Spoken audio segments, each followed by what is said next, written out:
Hobby Quick Hits. Delivering that breaking hobby news directly to your earlobes. You want to know those hot drops from the card shop? We've got you covered.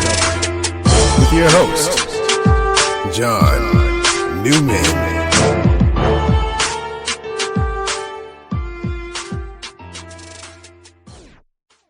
Welcome to episode 179 of Hobby Quick Hits. Today is an episode I've sort of done before. We're going to talk a little bit about grading, the process, tips, tricks. But I'm going to mix in there, I've never really come out and done a whole episode about my thoughts on card altering, restoration, cleaning, that sort of thing. So I'm going to integrate that into this episode. But I didn't want the episode to just be my take on that, because my take on that's pretty direct, short, and sweet, and probably 2-3 minutes, and it's covered. So I wanted to kind of encompass it, talking about grading tips and processes and different things like that. So that's what this episode will be about. Let's hear from our great sponsor. We'll get to the product release calendar, some hobby news, a lot of news since the last time we talked, and then my take on restoration/grading. Okay, now a quick word from our great sponsor, followed by the new product release schedule. Then we'll go around the Hobbyverse to tell you all the latest hobby happenings and news. Then we'll tackle today's topic of discussion. Hi, this is Pat Hughes, Cubs announcer, coming to you from the Sports Card Shop in beautiful New Buffalo, Michigan. The Gocher family has built an incredible place here for collectors to buy, sell, and trade cards and memorabilia. Be sure to stop by and let them show you around.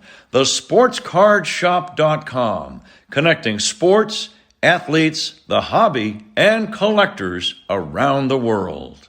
Hi. This is Alan Pinkett, and I'm here to tell you the Gocher family has done it again. They've just opened up the Sport Card Shop in downtown Valparaiso, Indiana, and it is awesome. If you're a collector, you need to check this place out.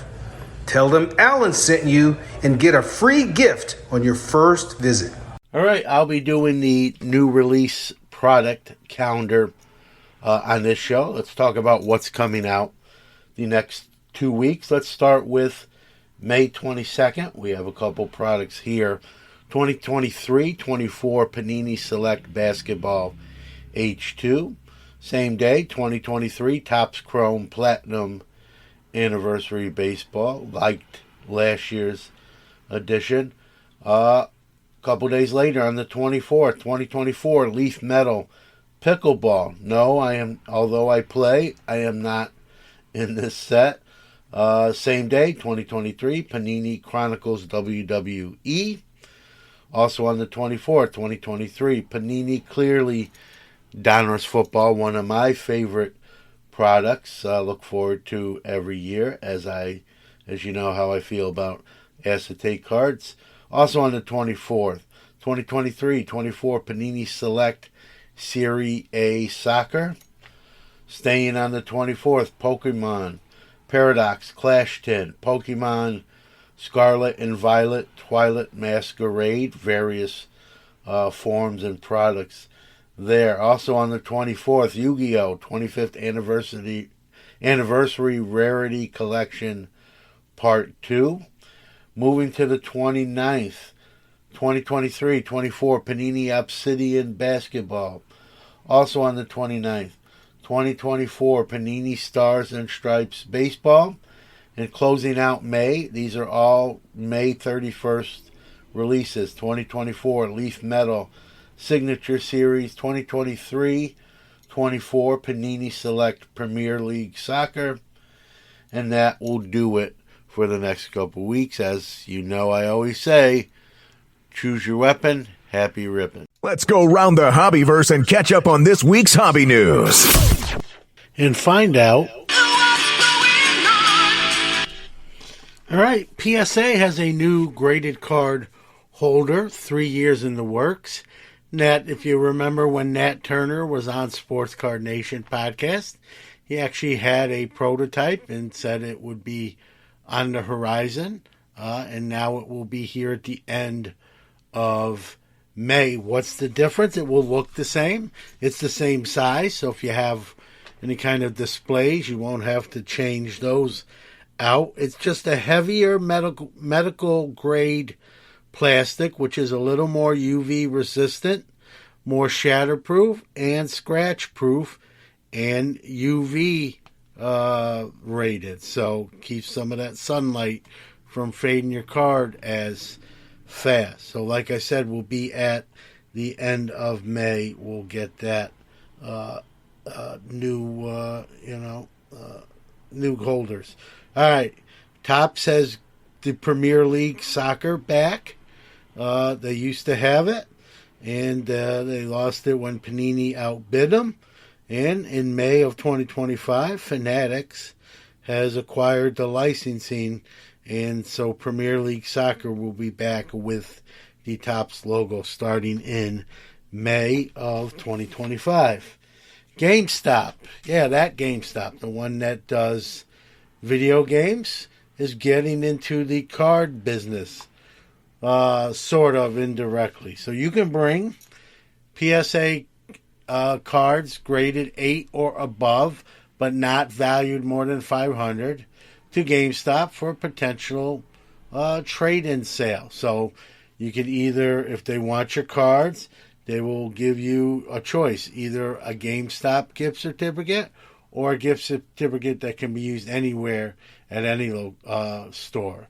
If you opt for the in-house GameStop gift certificate, you will get 40% more. If you opt out and for the general public gift card, you'll get 40% less. Don't know how they're going to, if they're going to hire people with card knowledge, but the report I read says they will have a price guide put out by someone internally that says what kind of credit they can issue for certain cards. I'm imagining the cards have to be listed in that document to be acquired by GameStop. So I don't know how this is going to look. I don't know how much call they're going to get, but GameStop getting into at least PSA graded cards. Speaking of PSA, done deal with eBay with Golden. So if you have your cards graded by PSA, you can seamlessly now add them to an eBay auction without ever being shipped back to you. The eBay vault is now the Golden Vault, collectors PSA vault, and any card you sell through PSA through eBay will have just a flat fee based on sale. The fee will be anywhere from 7 to 16%. The higher value it brings, the lower the percentage you'll have to pay. The lower it brings, you'll hit that 16% mark. So that is now official. Going back to the GameStop story, it's only being rolled out in so many states. Let me go over those states. Connecticut, Georgia, Michigan, Kentucky, my home state of New York, Tennessee, and Texas. So that's where it's being rolled out. I got a feeling this is going to be a trial run. I don't think they're going to fare too well, and I think they'll scrap it. That's my prediction. Stay tuned. We'll see how right or wrong I was. Lawsuit going on. Sandeep Dua, former CEO of Beckett, terminated in 2022, is now suing his former employer for back money owed in the amount of $12 million. Shnikes. Yep, $12 million. All in total would between a salary, bonus incentives, stock holding options, all that. He says they've shorted him $12 million. So stay tuned to see how that story unfolds. He also mentioned in his affidavit that he believes he is not being paid because Beckett is having cash flow problems. So wouldn't say that's probably far off the beaten path. But again, we'll see how this all shakes out. And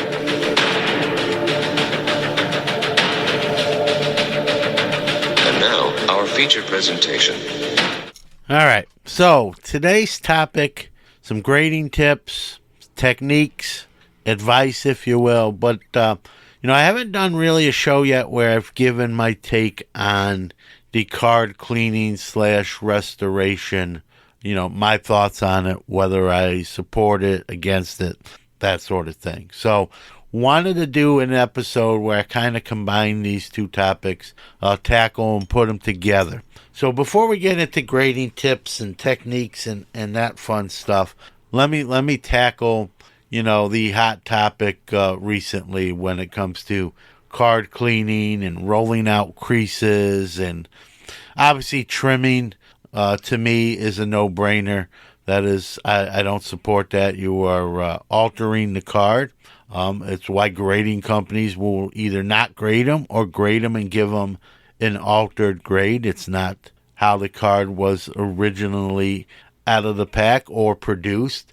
So that one is a layup in my book. I don't support that. I won't knowingly purchase a card that's been trimmed. I definitely will not sell a card knowingly that's been trimmed. And so that one's easy. Rolling out creases, I don't agree with that either. Again, you are making the card thinner and bigger than it was originally because you're rolling out the crease. And what some people do when they do this technique is they roll out the crease and then trim the size to be more accurate to the size. But again, now the card will be thinner stock, and that's how a lot of these grading card companies can detect that. Color adding, you take like a 1971 Topps card, the black border, famous card. People take a black Sharpie or some kind of black marker and, fill in the white edging or white spots. I don't agree with that. Now I've heard the argument, folks, they restore famous works of art, and they try to draw that line of comparison. I don't do that. I don't see the correlation.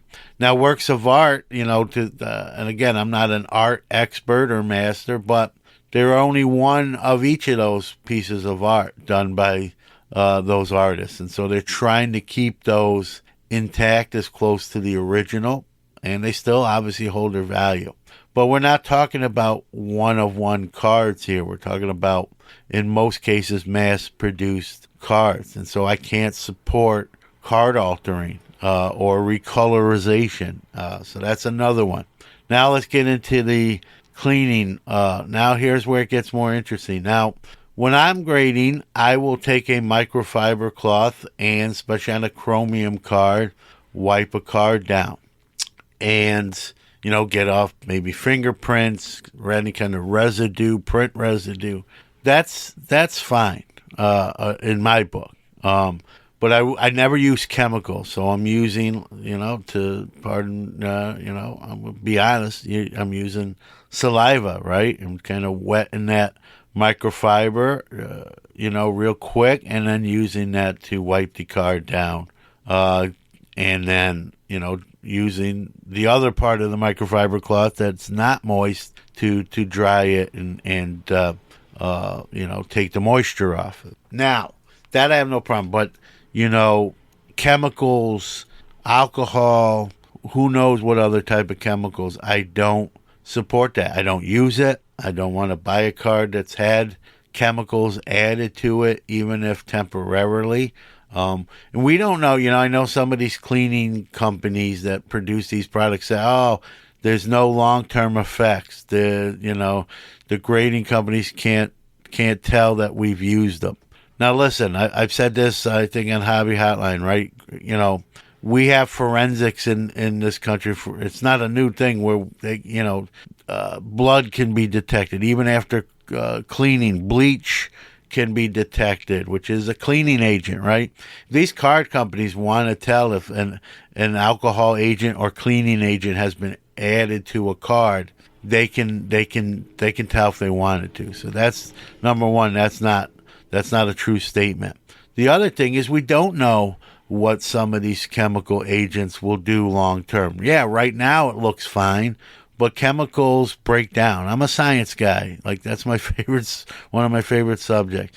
Chemicals break down over time. Even natural chemicals that are made to make the card. Take Finest, for example. 96, 93 Finest, specifically 96, right? If you have a 96 Finest and you don't have it in a box with light not getting to it, look at it now. The colors are faded. And I know most of the companies won't give an old Finest card higher than a 6 with the coloration faded or it turns green. And that's a natural occurrence with the process of making the card in the first place. Now you're adding alcohol or other chemical solvents. We don't know 10 years from now, 20 years from now, what it will do to the card long term. And yeah, it might be in that grading case and have a 9 or 10, but look terrible, right? I guess you don't care at that point because you got the grade you wanted, but I guess I do, maybe more than some. So I'm not a chemical or solvent added to the card guy.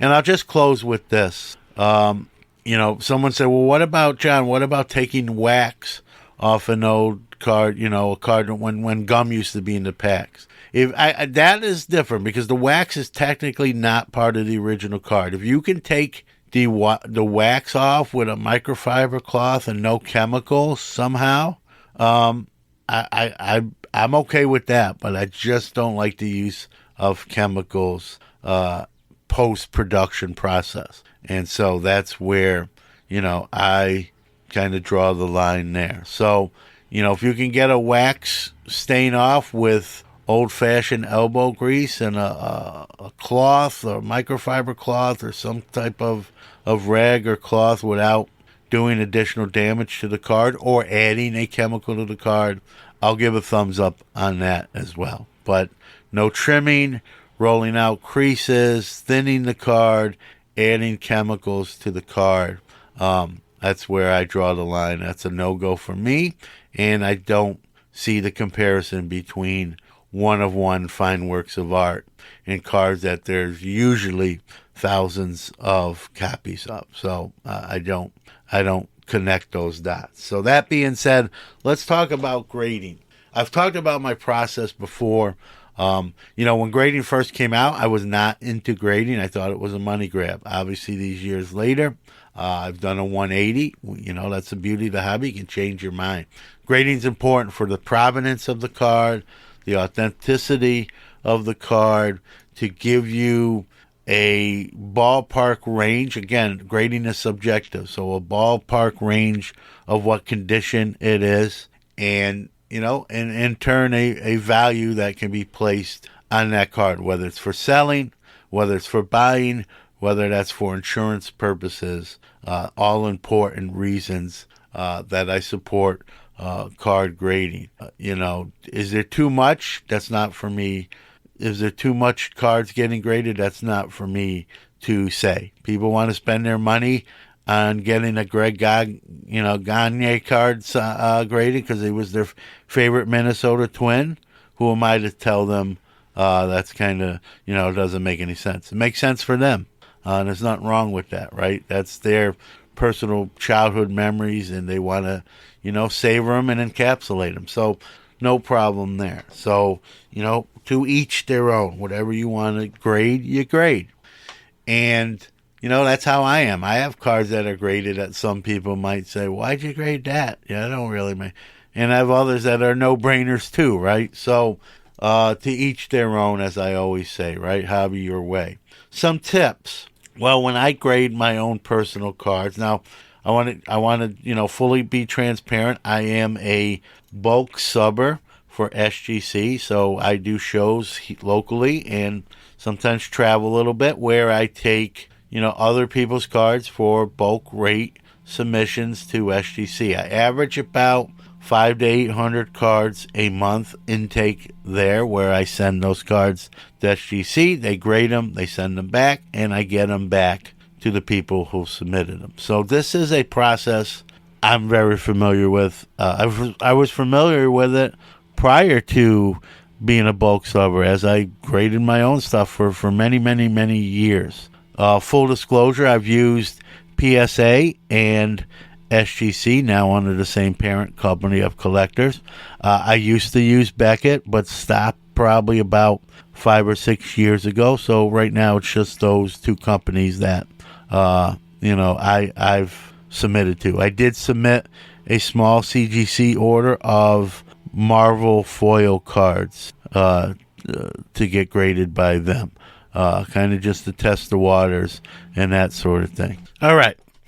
How about some grading tips? A question I get asked actually quite frequently, especially since I've started bulk subbing, which I'm 18 months into, about a year and a half now I've done it, is, how do I know what to sub, or how do I know this is worthy of grading, John? And again, this is to each their own, but there is a method, at least to my madness, is I'll start out with what I call a candidate stack. So usually it'll start 40, 50 cards high. These are all cards that, I'd like to get encapsulated. And then, so I start with that stack. I get out. I have glasses. You can get them on Amazon. I think they're like $13. They're like jeweler's loop glasses where the magnification lens comes down. It's got a little USB rechargeable light inside as part of the frame.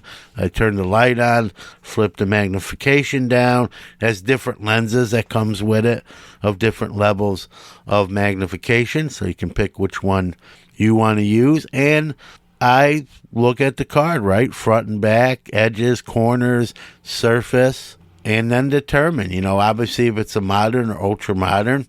In my book, it's got to be worthy of a 9 or 10 to submit. If it's a vintage card, then it's really, is it decent enough where it's worth the price it's going to cost to get graded? So you got to keep in mind, what is it going to cost to get graded? You can use a microfiber cloth to, especially on a chromium card, to kind of wipe off any fingerprints.